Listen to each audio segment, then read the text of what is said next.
வேல்முருகன் கரோகரா திருச்செந்தூர் முருகாசரணம். ரிஷபராசி அன்பர்களுக்கு இந்த குரு பயிற்சி பலன்கள் எப்படி இருக்கும் என்னுடைய கணிப்பு. 3ஆம் இடத்துல உங்களுடைய ராசிக்கு 3ஆம் இடத்துல குரு பகவான் வந்திருக்கிறாங்க. அப்ப இது நாள் வரை குரு பகவான் சாஸ்திர சம்பிரதாயங்களுக்கு அதிபதி. இது நாள் வரை நம்மளுடைய சாஸ்திர சம்பிரதாயங்கள், கோவில் வழிபாடு உங்களுக்கு அதீத நம்பிக்கை இருந்திருக்கும். இப்போ என்ன ஆகும்னு கேட்டால், இது நாள் வரை கோயிலுக்கு போனால் என்ன நமக்கு தெய்வம் செஞ்சு அப்படின்னு சொல்லக்கூடிய ஒரு மாற்றம் உருவாயிரும் உங்களுக்குள்ள. நடக்கிறது நடக்கட்டும் பாப்போம் அப்படின்ற அந்த சாஸ்திர சம்பிரதாயங்களில் உள்ள ஈடுபாடு குறையக்கூடிய ஒரு வாய்ப்பு உருவாயிரும். சேமிப்புகள் உருவாகும். இதனால் வரை சேமிக்கல நீங்கள் அப்படின்னா இந்த குரு பயிற்சிக்கு பின்னால் சேமிக்கக்கூடிய அமைப்பு உருவாகும். காசு பணத்தை சேமிக்கப்பீங்க. மூத்தவர்களுடைய அரவணைப்பு உண்டாகும். பெரியவர்களுடைய ஆசீர்வாதங்கள் உண்டாகும். இதுவரைக்கும் திருமணமாகாத இந்த ரிஷபராசி நேயர்களுக்கு திருமணம் ஆகக்கூடிய ஒரு அமைப்பு உண்டாகும்.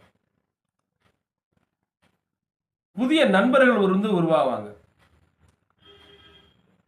நல்ல சமுதாயத்தில் ஒரு அந்தஸ்து கிடைக்கும். அதிகமான பொது காரியங்களில் ஈடுபடுவாங்க. அரசியல் ஈடுபாடு உண்டாகும். பொதுவான சேவையில் ரொம்ப மனசுக்கு பிடிச்சு இறங்கி அதில் வெற்றி பெறக்கூடிய ஒரு அமைப்புகள் உருவாகும்.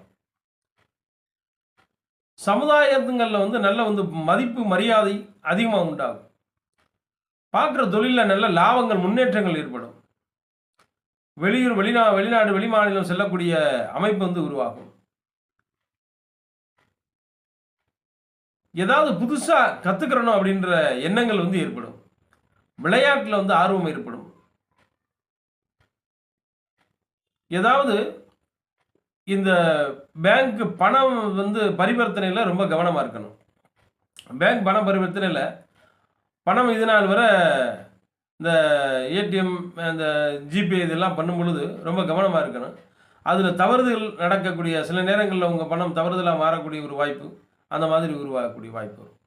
அதனால் பண விஷயங்களில் இந்த டிஜிட்டல் பண பரிவர்த்தனையில் ரொம்ப எச்சரிக்கையாக இருக்கணும்.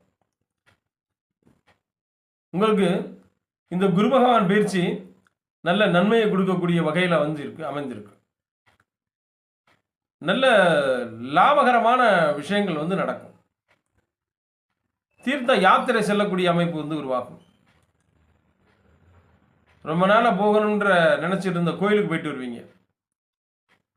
ஆலய வழிபாடுகள் அதிகமாக பண்ணுவீங்க.